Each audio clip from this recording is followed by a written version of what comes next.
ఆ నియోజకవర్గం ఒకప్పుడు టీడీపీకి కంచుకోట, ఆ తర్వాత వైసీపీకి అనుకూలంగా మారింది. కానీ 2024 ఎన్నికలతో మళ్లీ అక్కడ రాజకీయ సమీకరణాలు పాత దిశలోకే వెళ్తున్నట్లు కనిపిస్తోంది. ఏళ్ల తరబడి ఆధిపత్యం చెలాయించిన ఆ నాయకుడికి ఎదురు దెబ్బ తగిలింది. ప్రస్తుత ఎమ్మెల్యే అభివృద్ధి పనులతో ప్రజల్లో తన పట్టు పెంచుకోవాలని ప్రయత్నిస్తుంటే వైసీపీ మళ్లీ లేచి నిలబడేందుకు ప్రయత్నిస్తోందట. త్వరలో స్థానిక సంస్థల ఎన్నికలతో ఎవరి బలం ఏంటో తేల్చుకోవాలని ఇరుపక్షాలు ఉవ్విళ్లూరుతున్నారట. దీంతో అక్కడ రాజకీయ వేడి ఏ మాత్రం తగ్గడం లేదట. ఎందుకు ఏదా నియోజకవర్గం, ఎవరా నేతలు?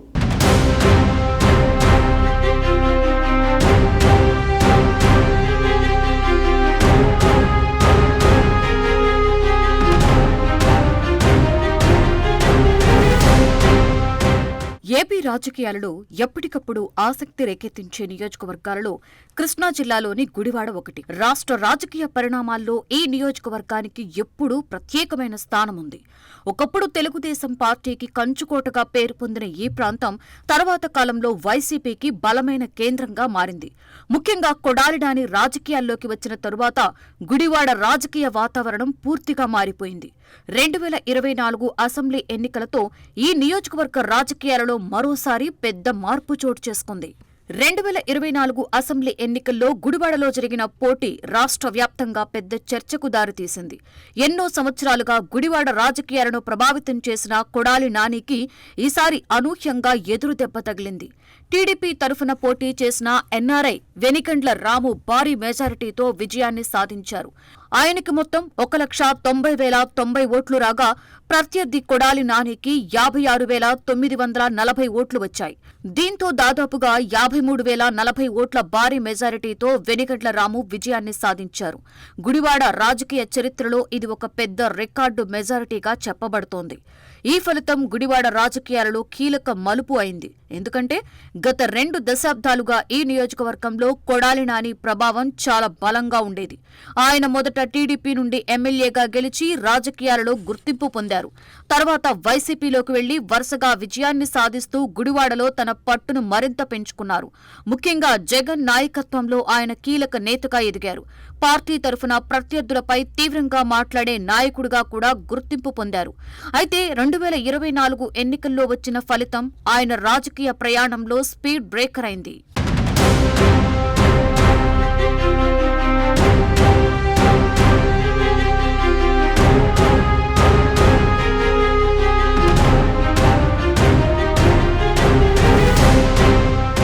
ఎన్నికలు ముగిసిన తర్వాత కూడా గుడివాడ రాజకీయాలు చల్లారలేదు. సాధారణంగా ఎన్నికలు ముగిసిన తర్వాత రాజకీయ వేడి కొంత తగ్గుతోంది. కానీ గుడివాడలో మాత్రం పరిస్థితి భిన్నంగా కనిపిస్తోంది.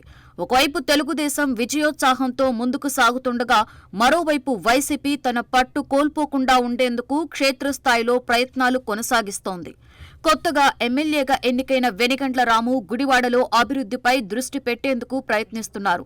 ముఖ్యంగా మౌలిక సదుపాయాలు, రహదారుల అభివృద్ధి, త్రాగునీటి సమస్యలు పరిష్కరించడం వంటి అంశాలపై ఆయన దృష్టి సారించినట్లుగా స్థానికంగా చర్చ జరుగుతోంది. అలాగే గతంలో ప్రజలకు ఉపయోగపడిన అన్న క్యాంటీన్లను తిరిగి ప్రారంభించాలనే దిశగా కూడా చర్యలు తీసుకుంటున్నట్లు సమాచారం. ప్రజలతో నేరుగా కలుస్తూ వారి సమస్యలు తెలుసుకోవడం, పరిష్కారానికి ప్రయత్నించడం ద్వారా తనపై ప్రజల్లో విశ్వాసం పెంచుకోవాలని ఆయన ప్రయత్నిస్తున్నట్లు కనిపిస్తోంది. మరోవైపు వైసీపీ కూడా గుడివాడలో తన బలం కోల్పోకుండా ఉండేందుకు ప్రయత్నిస్తోంది. అయితే ప్రస్తుత రాజకీయ పరిస్థితుల్లో కొంతమంది స్థానిక నాయకులు అధికార పార్టీ వైపు మొగ్గు చూపుతున్నారనే ప్రచారం వినిపిస్తోంది. అధికారంలో ఉన్న పార్టీ వైపు నాయకులు వెళ్లడం రాజకీయాలలో కొత్త విషయమేమీ కాదు. గుడివాడలో కూడా అలాంటి పరిణామాలు చోటు చేసుకునే అవకాశముందని రాజకీయ వర్గాలు విశ్లేషిస్తున్నాయి. ఈ నేపథ్యంలో కొడాలి నాని భవిష్యత్తు రాజకీయాలపై కూడా చర్చ మొదలైంది. ఎన్నికల్లో ఓటమి వచ్చిన తరువాత కూడా ఆయన గుడివాడలో తన పట్టును నిలబెట్టుకోవడానికి ప్రయత్నిస్తున్నారని చెబుతున్నారు.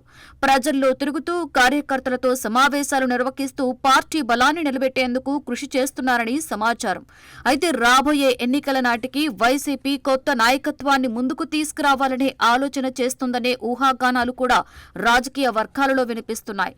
పార్టీ అధిష్టానం కొత్త వారికి అవకాశం ఇస్తుందా, లేదంటే మళ్లీ కొడాలి నానినే గుడివాడ నుండి పోటీ చేయిస్తుందా అన్నది ఆసక్తికరంగా మారింది.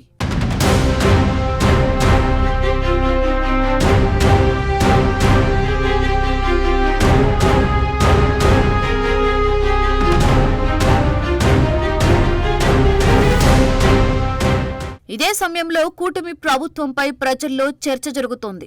ఎన్నికల సమయంలో ఇచ్చిన హామీల అమలు ఎలా జరుగుతుందో అన్న దానిపై ప్రజలు గమనిస్తున్నారు.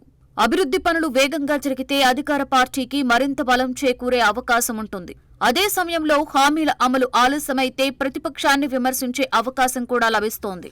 ఇప్పటికే రాబోయే స్థానిక సంస్థల ఎన్నికలపై కూడా చర్చ మొదలైంది. మున్సిపాలిటీలు, కార్పొరేషన్లు, జిల్లా పరిషత్తులు, మండల పరిషత్తుల ఎన్నికలు జరిగితే గుడివాడలో రాజకీయ పోటీ మరింత ఆసక్తికరంగా మారే అవకాశం ఉంది. స్థానిక సంస్థల ఎన్నికలు సాధారణంగా పార్టీల అసలు బలం ఎంత ఉందో చూపిస్తాయి. క్షేత్రస్థాయిలో ఏ పార్టీకి ఎంత మద్దతు ఉందో ఈ ఎన్నికల ద్వారా స్పష్టమవుతోంది. అయితే గుడివాడ రాజకీయాలను పరిశీలిస్తున్న రాజకీయ వర్గాలు ప్రస్తుతం స్థానిక సంస్థల ఎన్నికలపైన దృష్టి పెట్టాయి.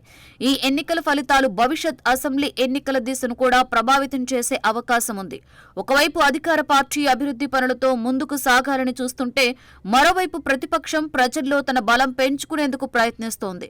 మొత్తం మీద చూస్తే గుడివాడ రాజకీయాలు ఇంకా చాలా చురుగ్గా కొనసాగుతున్నాయి.